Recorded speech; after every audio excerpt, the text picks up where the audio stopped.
Hello students, मैं Manish Parmar sir classes से आपका स्वागत करता हूं। आज हम एक नया कॉन्सेप्ट पढ़ रहे हैं। अर्थमेटिक और ज्योमेट्रिक प्रोग्रेशन का एक कॉमन पॉइंट है। देखिए क्या है, यहाँ पर आपके पास दो नंबर हैं ए और बी, ठीक है। ए और बी के बीच में अगर एक मैं कहूँ अर्थमेटिक मीन बताइए, तो अर्थमेटिक मीन का क्या फॉर्मूला हो गया, ए प्लस बी दोनों नंबर का सम अपॉन 2। यहीं पर दो नंबर ए और बी हैं, इनके बीच एक ज्योमेट्रिक मीन आ जाए तो इसका फॉर्मूला क्या आ गया, G equal to under root A B. कैसे? क्योंकि जैसे ही हमारा दो नंबर के बीच में अर्थमेटिक मीन इंसर्ट हो गया, एक मीन इंसर्ट हो गया, तो ये नंबर ए पी में होंगे। जैसे ही एक ज्योमेट्रिक मीन इंसर्ट हो गया दो नंबर के बीच में, तो ये नंबर जीपी में होंगे। तो जीपी में है तो आपका फॉर्मूला क्या होता है, G upon A equal to B upon ji.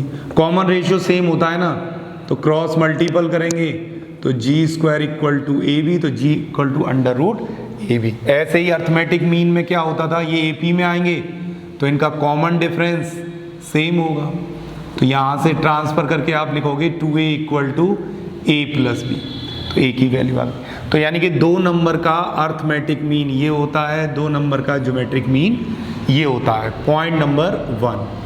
Point number 2, अगर दो नंबर के बीच हमारे n अर्थमेटिक मीन इंसर्ट हो जाए, a1 a2 a3 up to an, तो अगर मैं एक्चुअल में यहाँ पूछूँ a1 क्या है, a1 अर्थमेटिक मीन फर्स्ट है लेकिन नंबर ऑफ टर्म सेकंड है।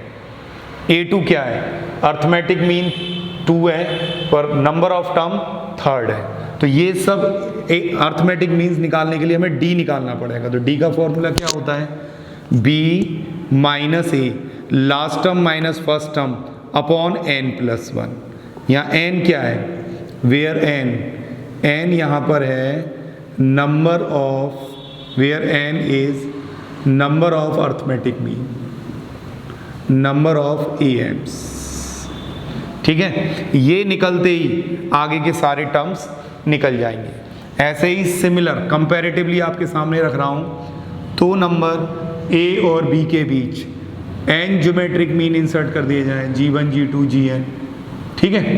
तो हमें सबसे पहले इन सब को फाइंड आउट करना है। तो कैसे फाइंड आउट करेंगे इन सब को हम लोग, सबसे पहले कॉमन रेशियो पता चल जाना चाहिए। देखिए जब ये नंबर ज्योमेट्रिक मीन ए और बी के बीच इंसर्ट है तो ये जीपी है, तो आर कैसे निकलेगा, कॉमन रेशियो निकलेगा तभी ये आगे हम निकाल पाएंगे। तो कैसे निकालेंगे, last term upon first term power में 1 अपॉन n प्लस 1, वेयर यहाँ n क्या है, n is number of gn। हमें इतनी बात याद जरूर रखनी है, अगर n am से इंसर्ट करें तो d निकालेंगे, n gm से इंसर्ट करें तो r निकालेंगे।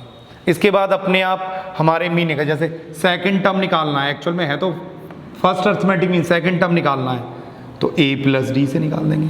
थर्ड टर्म, सेकंड टर्म निकालना है, थर्ड टर्म a2 है, थर्ड टर्म पर मीन सेकंड है तो क्या लिखेंगे, a प्लस 2d, डी की वैल्यू रखते जाएंगे एंड सो ऑन आंसर आएंगे। ऐसे ही यहाँ पर अगर मैं कहूँ g1 निकालना है तो r का मल्टीपल करके तो आएगा, ज्योमेट्री में कॉमन रेशियो का मल्टीपल करके सेकंड टर्म आ गया, g2 A R square. Actual में ये g2 का मतलब मीन सेकंड है लेकिन टर्म थर्ड है।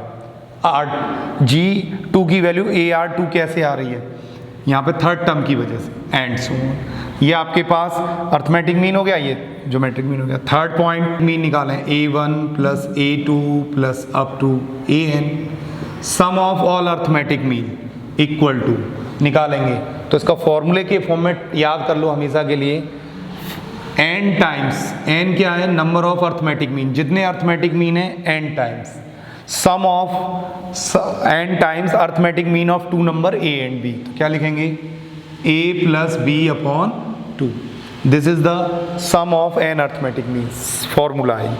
ऐसे ही सेम ज्योमेट्रिक मीन में अगर मान लीजिए मैं कहूँ सारे ज्योमेट्रिक मीन जितने भी हैं इनके प्रोडक्ट का वैल्यू कितना होगा, तो वो क्या होगा, जो दो नंबर हैं उनके ज्योमेट्रिक मीन, दो नंबर का ज्योमेट्रिक मीन क्या होगा, अंडर रूट ए बी की होल पावर n होगा।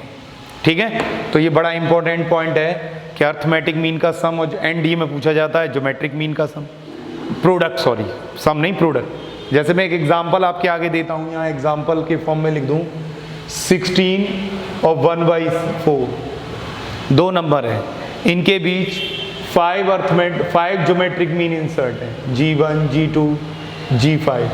Find product of G1 G2 of G5, इसकी वैल्यू बतानी है। तो क्या आंसर लिख देंगे हम यहाँ पर, under root 16 into 1/4 whole power, कितने ज्योमेट्रिक मीन है 5, कैंसिल आउट हो गया तो 4 अंडर रूट 4 पावर 5, तो यहाँ से 2 पावर 5 आंसर आ गया। ये हमारे पास शॉर्ट ट्रिक हो गई। ठीक है, तो ये बड़ा इंपॉर्टेंट है, आगे करते हैं।